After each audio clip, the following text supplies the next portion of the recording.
ഞങ്ങളെ പ്രതീക്ഷയിൽ ഒരു മാറ്റവും ഇല്ല.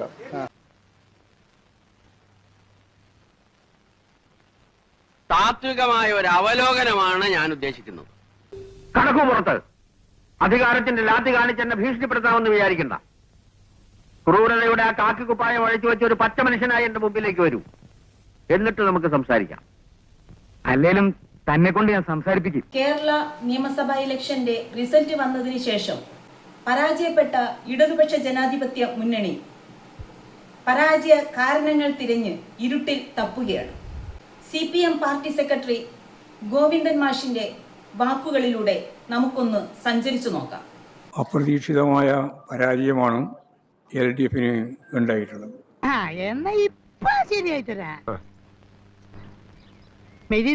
ചെറിയ സ്ക്രൂഡ്രൈവർ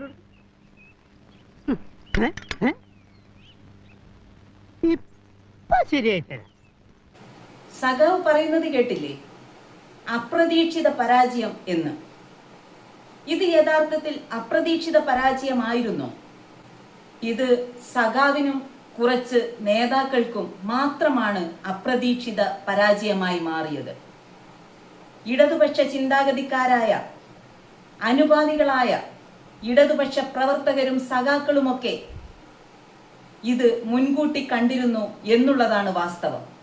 എന്നിട്ടും നേതാക്കളെന്തേ ഇത് അറിയാതെ പോയി എന്നുള്ളത് ദീർഘവീക്ഷണമുള്ള നേതാക്കൾക്ക് ചേർന്നതായിരുന്നില്ല സഖാവേ. നിങ്ങൾ മനസ്സിലാക്കണമായിരുന്നു എങ്ങോട്ടാണ് കേരളം സഞ്ചരിക്കുന്നത് എന്നും കേരള ജനത നിങ്ങളോടൊപ്പം മനസ്സുകൊണ്ട് ഉണ്ടായിരുന്നോ എന്നും ചർച്ച ചെയ്യേണ്ട കാര്യമായിരുന്നില്ലേ? പ്രാധാന്യത്തോടുകൂടി മെയ് ജൂൺ മാസങ്ങളിൽ പാർട്ടിയുടെ എല്ലാ ഘടകങ്ങളും വിളിച്ചു ചേർത്ത് എല്ലാ സഖാക്കൾക്കും പറയുന്നത് കേൾക്കാനും മുഖവിലക്കെടുക്കാനും സാധിക്കണമെന്നാണ് ഇപ്പോഴും പാർട്ടിയെ ആദ്യം തന്നെ ആലോചിച്ചു. അല്ല, എനിക്കറിയാൻ മേലാത്തോണ്ട് ചോദിക്കുക, താൻ ആരുവാ? നാരായണ പൂരായണ പോവേ. തനിക്കൊരു വിചാരമുണ്ട് താ ഏതോ കോപ്പിലെ വലിയ രാജാവാണ്. താ ഒരു പുല്ലുമല്ല. എന്തായാലും അടുത്ത ഗോവിന്ദൻ മാഷ് പറയാൻ പോകുന്നത് എന്താണ് എന്ന് നമുക്കൊന്ന് നോക്കി വന്നാലോ? വിലയിരുത്തലുകൾ സത്യസന്ധമായിരിക്കും. എന്താ മാഷേ പറഞ്ഞത്? സത്യസന്ധമായി വിലയിരുത്തുമെന്നോ? അപ്പോൾ നിങ്ങൾ ഇതുവരെ വിലയിരുത്തിയതൊക്കെ സത്യസന്ധമായിരുന്നില്ലേ? ഇപ്പോഴാണോ നിങ്ങൾ ഇതേക്കുറിച്ച് ചിന്തിക്കുന്നത്? എടുത്ത തീരുമാനങ്ങൾ തെറ്റിപ്പോയി എന്ന് മനസ്സിലാകുമ്പോൾ തിരുത്തപ്പെടേണ്ടത് അത്യാവശ്യം തന്നെയാണ് എന്ന് ഗോവിന്ദൻ മാഷും സഖാക്കളും നേതാക്കളും ഒക്കെ ഇപ്പോഴെങ്കിലും ചിന്തിച്ചത് നന്നായി.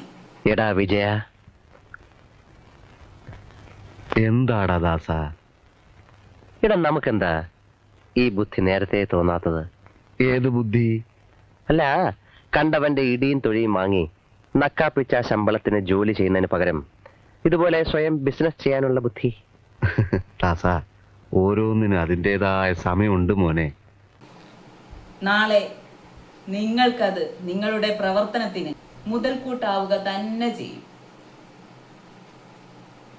ഇനിയും ഗോവിന്ദൻ മാഷിന് പറയാനുണ്ട് പരാജയ കാരണങ്ങളെ കുറിച്ച്. നമുക്ക് കാണാം. പാർട്ടി സഖാക്കൾക്ക് നിർഭയമായും സ്വതന്ത്രമായും അവരുടെ ഘടകങ്ങളിൽ അഭിപ്രായങ്ങൾ പറയാൻ അവസരമൊരുക്കണം എന്നാണ് പാർട്ടി നേതൃത്വത്തിന്റെ അഭിപ്രായം. അയ്യോ, നിർഭയമായും സ്വതന്ത്രമായും അഭിപ്രായ പ്രകടനം സഖാക്കൾക്ക് നടത്താം എന്ന്. എന്തേ മാഷേ ഇപ്പോൾ ഇങ്ങനെ ചിന്തിക്കുന്നു? നിർഭയമായി അഭിപ്രായം പറയുന്നവരെ പുറത്താക്കുകയും എതിർക്കുകയും ചെയ്യുന്ന പാർട്ടി നീതിശാസ്ത്രം ഈ അടുത്ത കാലത്ത് ഞങ്ങളൊക്കെ കണ്ടതല്ലേ? ഇപ്പോഴാണോ ഇതേക്കുറിച്ച് ചിന്തിക്കുന്നത്? ഇലക്ഷന് മുന്നേ ചിന്തിച്ചിരുന്നുവെങ്കിൽ ഒരു മാറ്റത്തിന് നിങ്ങൾ തയ്യാറാകുമായിരുന്നില്ലേ? ജയിച്ചു കയറി വന്നപ്പോൾ നിങ്ങൾക്കൊരു തിരിച്ചറിവുണ്ടായി എന്നല്ലേ ഞങ്ങൾ പൊതുജനം മനസ്സിലാക്കേണ്ടത്? പ്രപഞ്ചത്തിലുള്ള എല്ലാ വസ്തുക്കളും ഒരു മോഷ്ടാവിന്റെ കണ്ണിൽ മോഷണ വസ്തുക്കളാണ്. അടിസ്ഥാനപരമായി എല്ലാ മോഷ്ടാക്കളും സൗന്ദര്യ ആരാധകരാണ്. കവർന്നെടുക്കാനുള്ള ആസക്തി നമ്മൾ ഉണ്ടാകുന്നത് അതുകൊണ്ടാണ്. ഒരു കണക്കിന് നമ്മളാണ് മക്കളെ യഥാർത്ഥ സോഷ്യലിസ്റ്റുകൾ. നമുക്ക് കൊട്ടാരമെന്നോ കുടിലെന്നോ വ്യത്യാസമില്ല. നമുക്ക് വേണ്ടത് കൊട്ടാരത്തിലും കിട്ടും, കുടിലും കിട്ടും. ഒരു നാട് ഭരിക്കാൻ വലിയ കഴിവൊന്നും വേണ്ട, പക്ഷെ ഒരു നാട് മുടിക്കാൻ കഴിവ് വേണം. ഇതാ ഞാൻ പറഞ്ഞത്. ബുദ്ധിയുണ്ടെങ്കിൽ ഏത് കൊല കൊമ്പനെയും നമുക്ക് തളയ്ക്കാൻ വെക്കും. സത്യം പറയാലോ, ജീവിതത്തിൽ ആദ്യമായിട്ട് ഈ ഒരു ഐഡിയക്ക് നിന്നോട് എനിക്ക് ബഹുമാനം തോന്നുന്നുണ്ട്. ഈയെടാ, വലിയൊരു ബുദ്ധിരാശ്വസൻ. ജോലി പോകാതെ രക്ഷിച്ചതിന് നീ എന്റെ കാല് പിടിക്കണ്ട. അല്ല, കുഴപ്പമില്ല.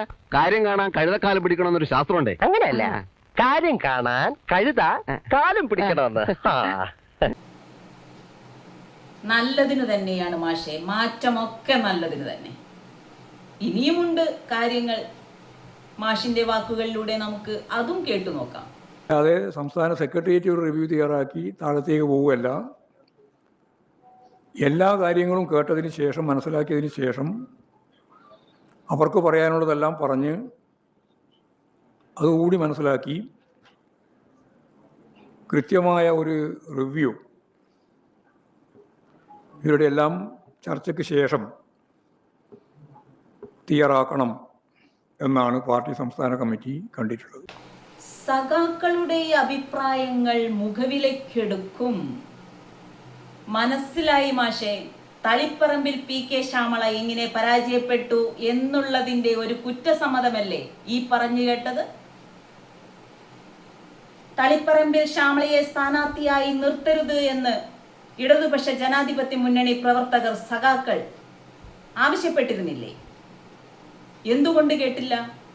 സ്വന്തം ഭാര്യയെ സ്ഥാനാർത്ഥിയാക്കി മത്സരിപ്പിച്ച് വിജയിപ്പിക്കാൻ കഴിയുമെന്ന് പ്രചാരണത്തിന്റെ ഘട്ടങ്ങളിലൊക്കെ ഗോവിന്ദൻ മാഷി വിശ്വസിച്ചു പോയി എങ്കിൽ അതിന് നിങ്ങളുടെ തന്നെ പ്രവർത്തകർ നിങ്ങൾക്ക് നൽകിയ പാഠമാണ് ഈ തോൽവി എന്ന് മനസ്സിലാക്കാൻ നിങ്ങൾ എന്തേ വൈകിപ്പോയി?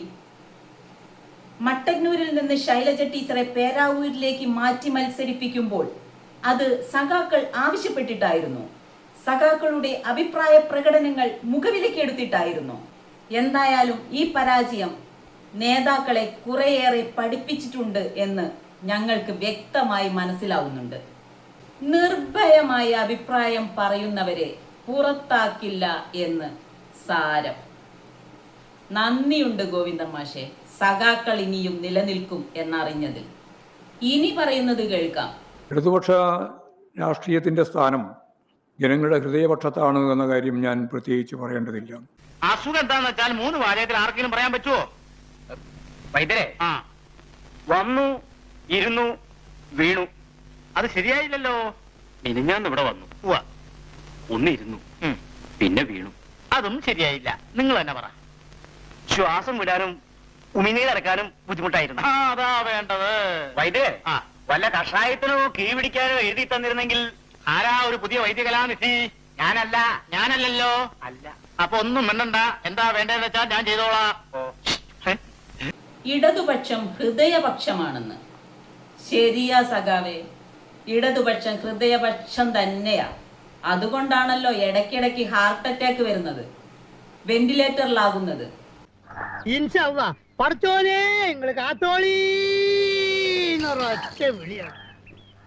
എന്നിട്ടും സഖാവിന്റെ ആത്മവിശ്വാസത്തോടു കൂടിയുള്ള തിരിച്ചുവരവുണ്ടാകും എന്ന വാക്കും നമുക്കൊന്ന് കേട്ടിട്ട് വരാം. ഇടതുപക്ഷം തിരിച്ചു വന്ന ചരിത്രമാണ്. കൃഷിക്കാരും കർഷക തൊഴിലാളികൾ ഉൾക്കൊള്ളുന്ന ഒരു വലിയ വിഭാഗം പാവപ്പെട്ട ജനങ്ങളുടെ ജീവിതത്തിനെതിരായി വരുന്ന ബൂർഷ്വാ കടന്നാക്രമങ്ങളെ അതിജീവിച്ചുകൊണ്ടാണ് പാർട്ടി കേരളത്തിൽ അതിശക്തമത്തായ അതിൻ്റെ സ്വാധീനം നിലനിർത്തിയിട്ടുള്ളത്.